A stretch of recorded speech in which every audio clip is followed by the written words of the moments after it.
Hey there, this is Mike and you're listening to Feeling Twisty. I'm really glad you're here. In Neville's lecture, Power Called the Law, he says, there's no such thing as physical causation. It's all imaginal, but the world will not accept it. They laugh at the man of imagination, but they cannot disprove it. A man may physically strike another. That was the physical cause, while the blow he received was the effect. Therefore, the whole thing appeared to be constructed physically. But I ask you, what preceded the impulse to strike? That impulse was the unseen cause, which was an imaginal act.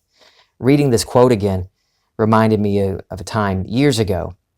I was driving through a grocery store parking lot, and there was an 18-wheeler cutting through the parking lot as well, coming toward me. And then the driver of the truck decided to cut across my path, and I reacted very badly. I screamed at him, "Thanks, jackass!" And I flipped him off at the same time. Now, at that moment, I had forgotten that my kids, who were very young at the time, were strapped in behind me. And that's when Caleb asked, "Why did you say jackass?" Without skipping a beat, I explained, "Oh, I know the man in the truck. He's a friend of mine, and we joke like that." And then I busted out laughing at how ridiculous my answer was and at how absurd my reaction was to the driver. It was just stupid. But my reaction to the driver wasn't caused by the driver. It was caused by an imaginal act on my part. Even the smallest things are led by an imaginal act. You imagined something before your fingers went to work, opening your podcast app to listen to today's episode, right? Or maybe you logged onto your computer and went to Podbean, feelingtwisty.podbean.com. But you didn't just do that without first imagining something. When you post something lovely and encouraging on Facebook, your post began as an imaginal act. When you're having a fit and post some awful hate-filled rant, well, that was first imagined as well. And whatever put you into that hate-filled fit, that current state you're in, was caused by something you're imagining, your self-concept. Neville says, to the world, it is the height of insanity to believe that imagining creates reality. Yet every mystic knows that every natural effect has a spiritual cause. A natural cause only seems to be. It is a delusion of this world, as man's memory is so poor he cannot relate what is taking place now to a former imaginal act. Always looking for physical causation, man cannot believe he imagined anything that could have produced such a physical effect. Yet I tell you, as you sit alone and imagine, you are setting a cause in motion. And when you see its effects, you may deny the imaginal state, but your now is alive and real to you because of an imaginal act on your part and for no other reason. So what are you imagining about yourself? I was overweight as a kid, and I've mentioned that before. I was so overweight that my parents got me into one of those diet centers. In fact, I think it was called the Diet Center. This was back in like 1980, 1981. I would go in every Friday for my weigh-in, hoping and praying that I lost at least a pound or two. I really wanted more, because if you lost more than, I think it was maybe 4 or 5 pounds, if you hit that mark in a week, they would put your picture and your name on a poster board and put it up in the lobby of the Diet Center. And I wanted to do that. I wanted my name up there. So I was always hoping I would lose more than usual. Well, there was a particular time when their scale showed that I had gained half a pound that week. Oh my God, half a pound. The weight coach, and I'm putting coach in quotation marks, went nuts. She started grilling my mom, asking her about my entire week, what I had eaten that week. She insisted that I must have deviated from the food plan. My sweet mom was grasping, trying to come up with something. She finally said, "Well, I gave Michael 2 children's aspirin yesterday." And the coach said, "That's it." She said that since the children's aspirin have a tiny bit of sugar in it, it's ridiculous how small it is, that sugar in the 2 little children's aspirins caused me to gain the half a pound from the day before. And at that moment, I was 11 years old. That moment, food became my enemy. I won't go into detail here. I did that in episode 26, Food Fight. But my assumptions about food confronted me for many years. Certain foods were just off limits because I might gain weight. I didn't go through life terrified of food like I did as a child, but I kept certain assumptions alive within me about food. And so when I ate certain things, I did gain weight. Up and down with the weight. Gained 30 pounds, dropped 30 pounds just as quickly. None of that had anything to do with food, though. It had everything to do with what I was imagining. Yesterday was my son Caleb's 21st birthday, and I've mentioned this in other podcast episodes. Whenever it's time for one of my kids' birthdays, we do the whole thing. They get to select the dinner that I make and the cake.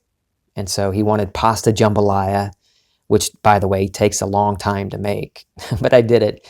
And for cake, he wanted, it's called Sinfully Chocolate Cake. It has dark chocolate cake mix, dark chocolate pudding mix, dark chocolate chips, and sour cream. And it is freaking delicious. Around midnight last night, I went down to the kitchen to get a glass of water, and I saw what was left of the cake in the cake box on the counter. So I grabbed a fork, and I ate me a big old piece of it. I didn't think for 1 second that this cake was a bad idea because I'm no longer in that former state. I no longer imagine what I used to imagine about food and about my body. I laughed at myself because I remember a time when there's no way I could have done that. I couldn't have enjoyed that late night piece of cake because of the state I was in back then. My former assumptions of food and of my body would have kept me from enjoying that late night cake. In that state, I was at war with food. In my current state, that notion is just silly. Food doesn't make anyone gain or lose weight. It's what we imagine about ourselves and food. Every physical effect has an imaginal cause.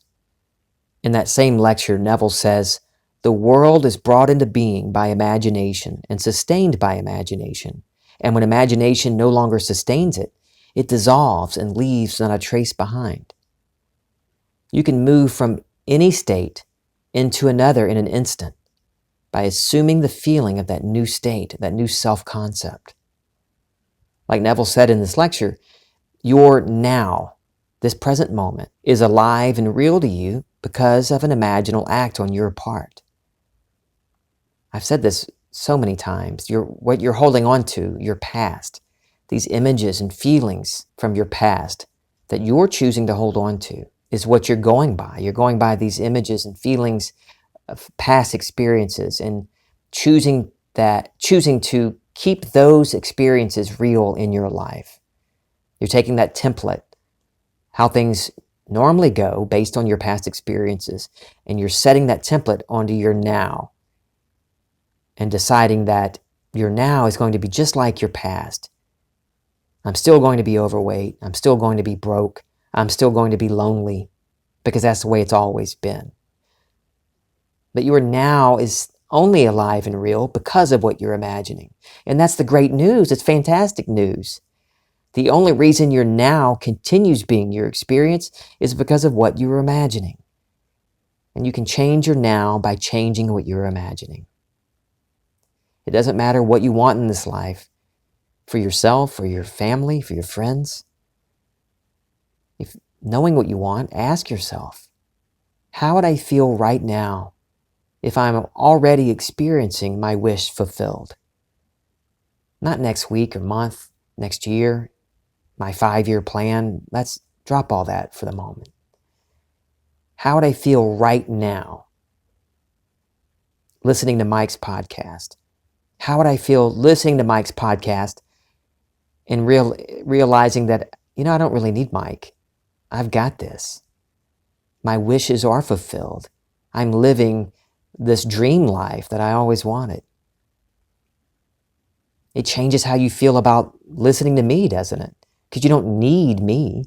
You never did, by the way. You don't need anyone. But that feeling of needing to hear someone encourage you or needing someone to give you another quick fix tip is gone because you're now living in this new state. Financial freedom, fit and trim and healthy, loved and in love. When you ask yourself, how would I feel right now if I am experiencing that wish fulfilled? That reply, that feeling that comes up is you moving into that new state of mind. That's your inner self, your dimensionally greater self, God, imagination, bringing you into that new state of mind, that new state of consciousness. And all you have to do is accept it. Accept that it's yours now. You don't have to do a lot. You don't have to write affirmations or do a certain dance or get on your knees or go to a certain church or make a certain sacrifice or tithe or you don't have to do anything. You have absolutely nothing to do except accept your wish fulfilled. Accept it. Thank your inner self. Thank God, your true being, for fulfilling your desire. It's as simple as accepting it. And continue on in that feeling. Sustain that feeling, that acceptance that this is what you're going to experience. This is what you are experiencing now. And even if you have to keep bringing that feeling back up, I know when you first do this, you take some problem that you're having and then you turn within and imagine yourself into this new state. And then you go about your day and then it's crazy. You keep getting knocked out, right? It's frustrating. You keep thinking, what am I doing? I keep doubting and getting fearful and worried. That's okay. Just keep bringing up that feeling again. Get back into that new state. Just remind yourself, I've already accepted this. I've already said yes. I've already felt in imagination what this feels like. And get back into that feeling. Let it clothe you. Let it saturate you. Even if you have to do it 100 times a day initially. Don't beat yourself up about it. Don't get frustrated. Just get back into that feeling. Neville says the state you most frequently return to becomes your dwelling place. I know from experience how frustrating it can seem at first. It's like you're the tennis ball getting whacked from one side of the court to the other. Let it be okay. See what you want to see. Accept it and let it be true. You don't have to force it or manipulate. You don't have to do anything at all except accept it. Trust imagination, God, your true self, to bring it about perfectly. As you continue giving life to the new state, the old you, the old state automatically disappears. Your former thoughts and reactions fall away. You remember the old state. You remember how you used to be. But it will seem so foreign to you, even silly, that you thought the way you did back then, like me with the chocolate cake last night. I remembered how I used to be about food as I enjoyed that delicious chocolate cake last night. And it's so foreign to me now, a distant memory and a silly one, that I actually believed that food had any power over me. Your bank account has no power over you. The person you're in love with or the person that just left you has no power over you. Don't give your power to anything. Don't give it to the plate, to the food on your plate, or to the person, or to numbers in a bank account. Those are just symbols and circumstances and reflections of what you're imagining. Decide what you want and accept it as true. Let it be true for you. I love you. This is Feeling Twisty.